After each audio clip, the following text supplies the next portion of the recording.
even though God showed me her, I was still walking according to my preference. I liked light-skinned, long hair, petite models, all that crazy nonsense. I like what I like. Although it's called Dear Future Wifey, it is a humiliation ritual for Christian women. Men jump on here boldly and with their whole chest talk about how they settled for their wives. What he has never featured on his podcast is a woman giving an hour-long interview about the many ways she dogged her husband out, but how God came in, changed her heart, and they have a beautiful love story. It's struggle love with Bible verses attached to it. It glorifies being a wife over dignity, self-respect. It makes it seem like if you could pray hard enough, you'll get you a man.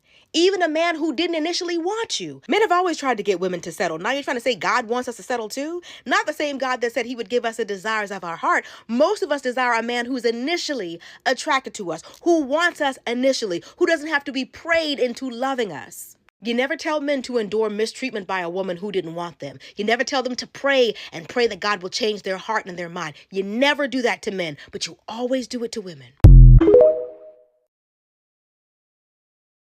That pastor, Reggie Steele, dog walked his wife every chance he got.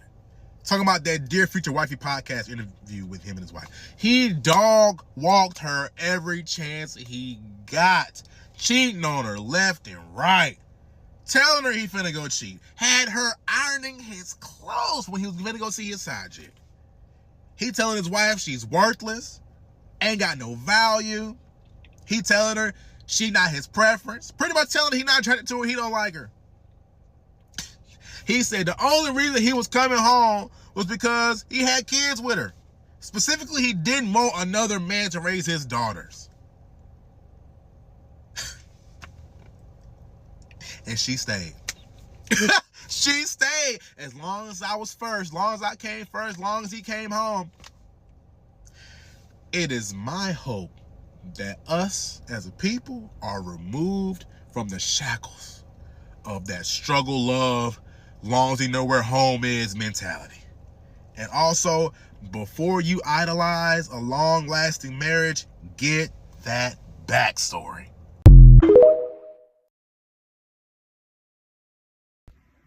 Did you know people date by colors nowadays? If you're not the right color, they will not date you. Did you know that? Now, did you know these TikTok pastors be coming out here and saying everything and everything? Did you know that? Did you know, best friend?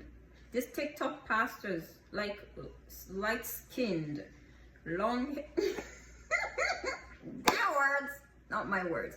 Please don't come for me. I'm just repeating what they said. For a man to sit down and tell you by detail,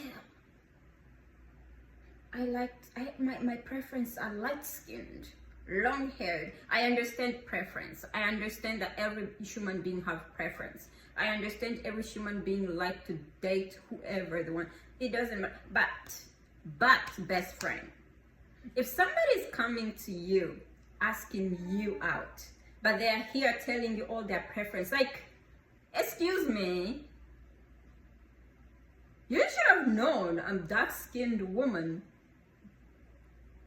Like, their words, guys, don't come for me. I'm just repeating what they say. Like, I want you guys to watch this podcast and then you tell me.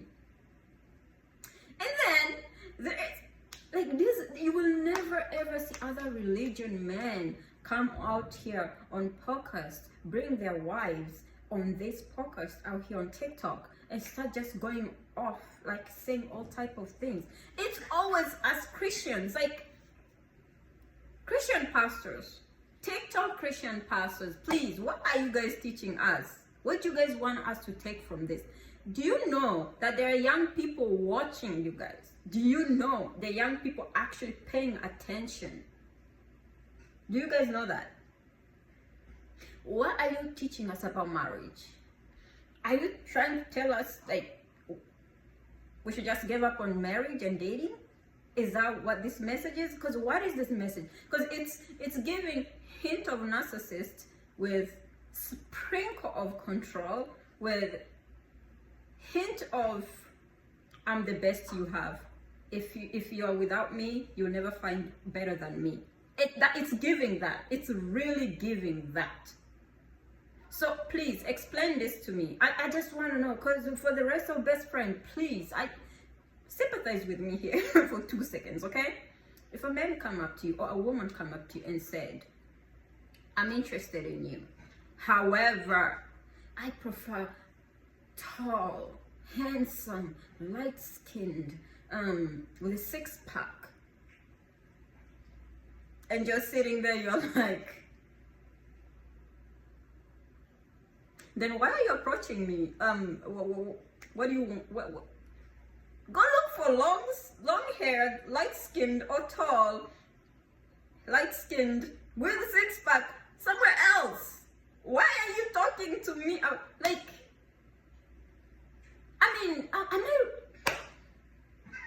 you guys, all I'm saying is, watch out when you're meeting somebody for the first time. Please listen to what they're saying.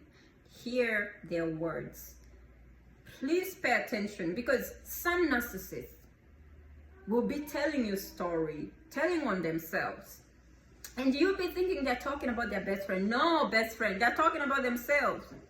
It's like they'll be telling you, Charlie was yesterday with another man, but then Charlie's husband caught Charlie, and then Charlie said that it was a mistake. They are talking about themselves. Or they will be saying, Joseph was with another woman last night, but then I told Joseph to stop because, you know, I would never do that to you. You know, I hate that. I hate what Joseph did, you know. They're talking about that same Joseph they're talking about is them Joseph.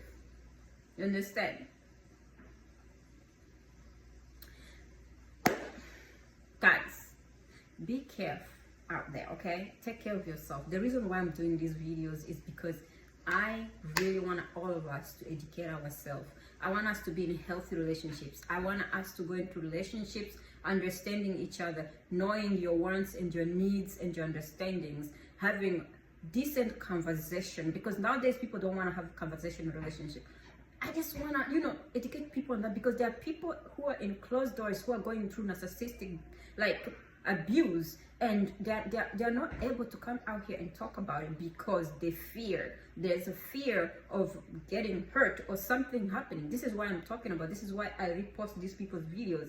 I give full credit to the creators of these videos, but I just want to, you know, give exposure, because lots of people go through this, especially in my community. Lots of people go through this. It doesn't matter if you're a woman or man. Lots of people go through it. Okay? Narcissistic abuse is not by gender. It's all genders. As long as the person is a narcissist, they can abuse anyone. Okay? Narcissists can be your mother, your father, your sister, your brother, your cousin, your husband, your boyfriend, your one-night stand. Who knows? But all I'm saying is, when you see a red flag, run, best friend. You don't have to be around people who don't value you.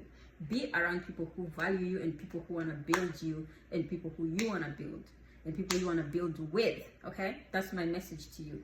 Guys, subscribe to my YouTube channel. Hit the notification bell in case you want to see my face for the first time. I need friends.